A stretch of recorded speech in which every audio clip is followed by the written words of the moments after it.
So today we're going to speak about algae. Algae are lower plants, most of which live in aquatic environments. The sizes of algae vary diverse in range, from microscopic, it's usually acellular forms, to 60 meters in length, it's macrocystis. The classification of algae is based on the presence of appropriate sets of pigments. It could be green algae, brown algae, red algae, and sometimes in literature can be mentioned diatoms and dinoflagellates. So the body of algae is represented by thallus. It's not differentiated into organs and tissues.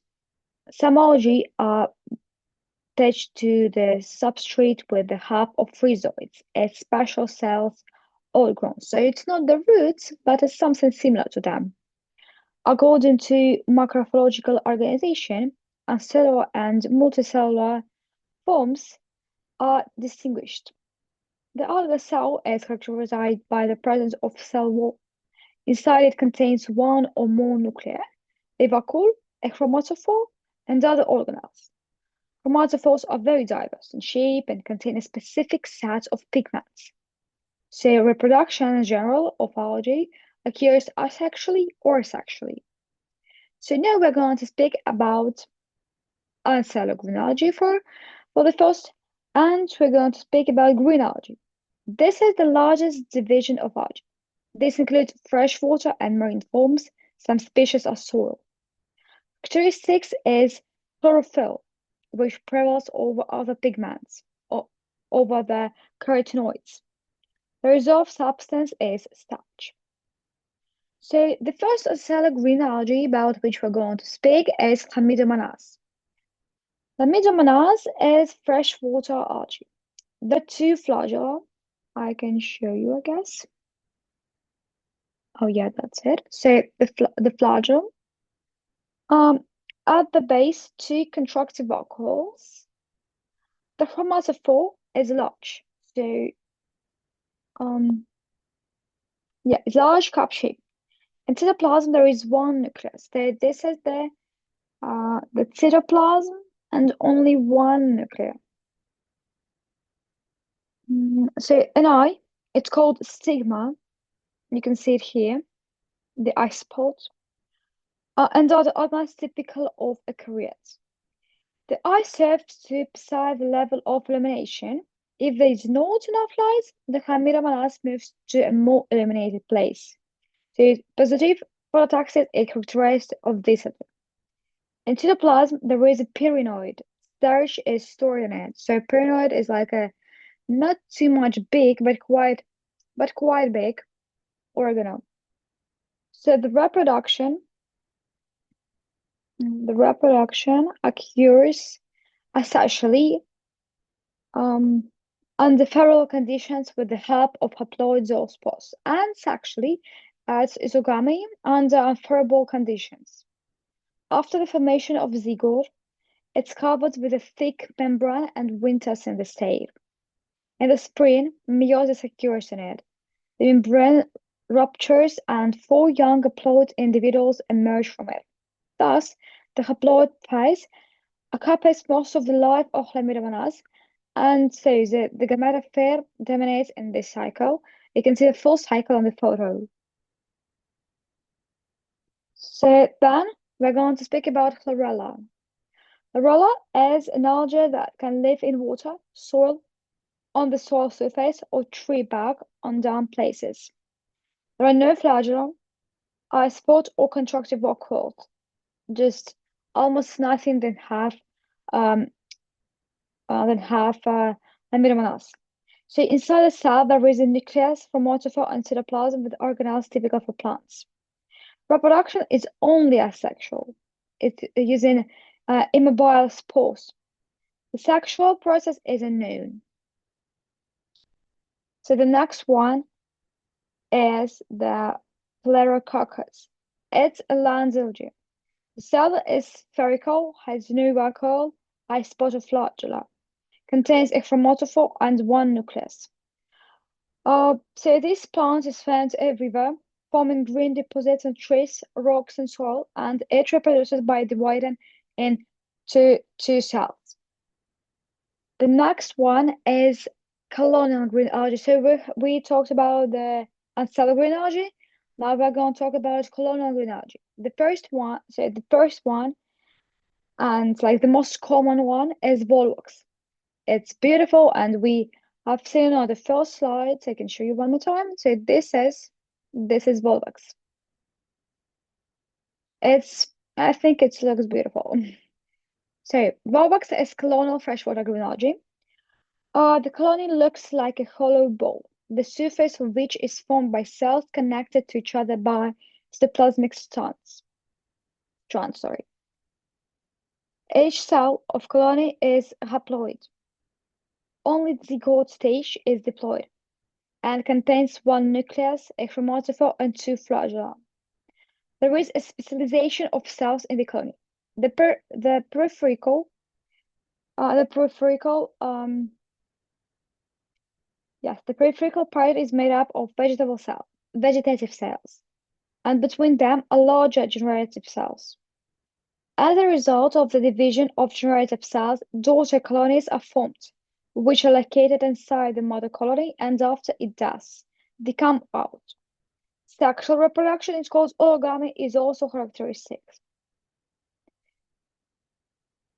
So yes, that's sexual reproduction, you can see it. The next one is multicellular green algae. The first example is Spirogyra. Um,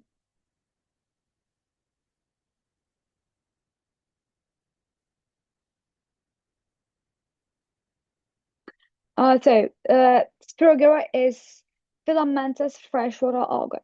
It's covered with a membrane on the outside and has no rhizoids.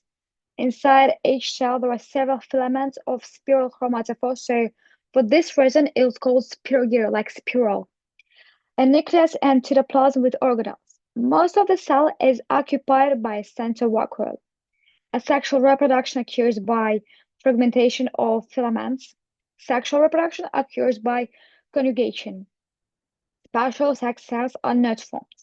Two cells of different, maybe I have a picture. Oh yeah. So special sex cells are not formed. Two cells of different filaments merge with each other. And the zygote, so it's a diploid stage, is formed. Males occurs in the zygote and four diploid cells are formed. Three of them die, and the remaining one gives rise to a new filament.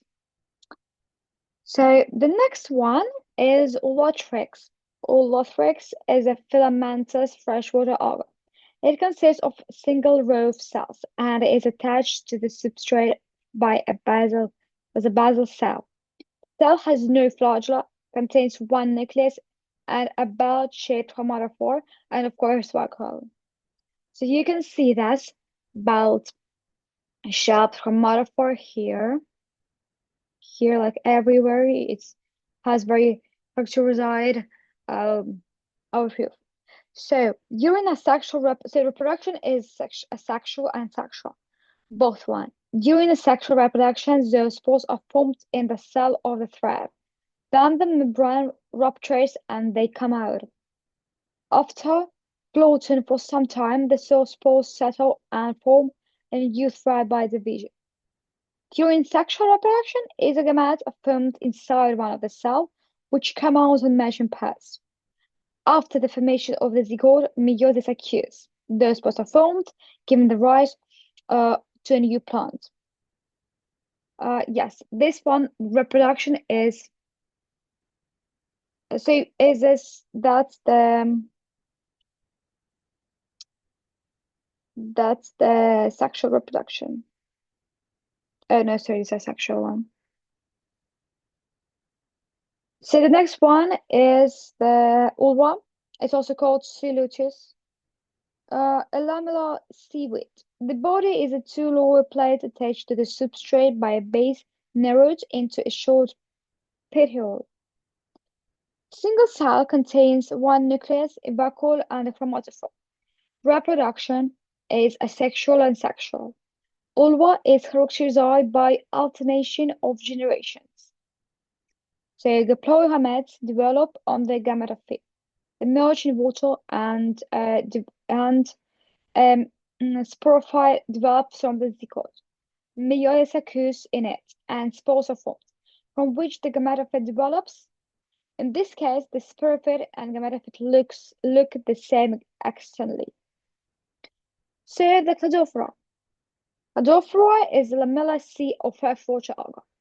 It looks like attached bushes of branching threads formed by one row of uh, like multinucleate cells with a layered membrane and a mesh chromatophore. Asexual reproduction occurs with the help of zoospores, sexual reproduction with the help of isogametes. So the next is brown algae. We have talked about the green one, and now we're going to speak about the brown. Provera are mainly marine forms, uh, predominantly distributed in the cold seas. Most brown algae benthic forms, living at depths of from 20 to 30 meters, or in the um like intertidal zone. They can form huge accumulations. Say the most common example is Sargasso Sea. The color varies from olive green to dark brown due to the presence of the brown pigment, which is called phocoxanthin, which masks other pigments. They also contain chlorophyll and carotenoids, but the main is phocoxanthin. The thallus is multicellular, ribbon-like. It's laminaria, bushy, it's orgasm, or branched, it's ficus. Usually the thallus attached to the usually these types of algae attached to the substrate rhizoids. Some species develop conductive elements. Asexual reproduction occurs with spores, sexual reproductions with gametes of different types. Reserve substances accumulate in the forms of lipids, polyhydric alcohol, mannitol, and laminarate. Laminarate is a carbohydrate.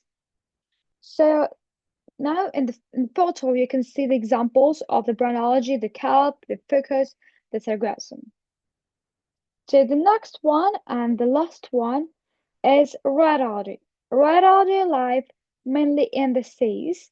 Freshwater forms are less common. They inhabit significant depths.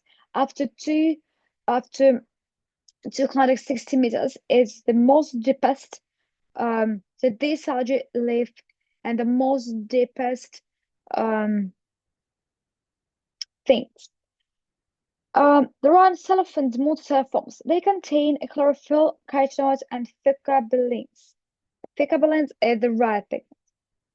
The thalli are filiform, bushy, lamina, it's porphyral, and some are dissect. Many have rhizoids. The cell membrane is covered with a layer of pectins, from which agar-agar is obtained. Maybe you know it's from the supermarket. The reserve substance, the agar-agar is used in the different cuisines. The dissolved substances is lipids and starch. Asexual reproduction is by means of immobile spores, which are formed in sporangia. The sexual process is origami. So then I will tell you about the importance of algae in nature and their use by humans. So of course they produce oxygen. They participate in food chains, like you can see example. Phytoplankton is the basis of all seafood chains. So the shelter for animals, the food, kelp or porphyra, some algae especially grown on the water farms.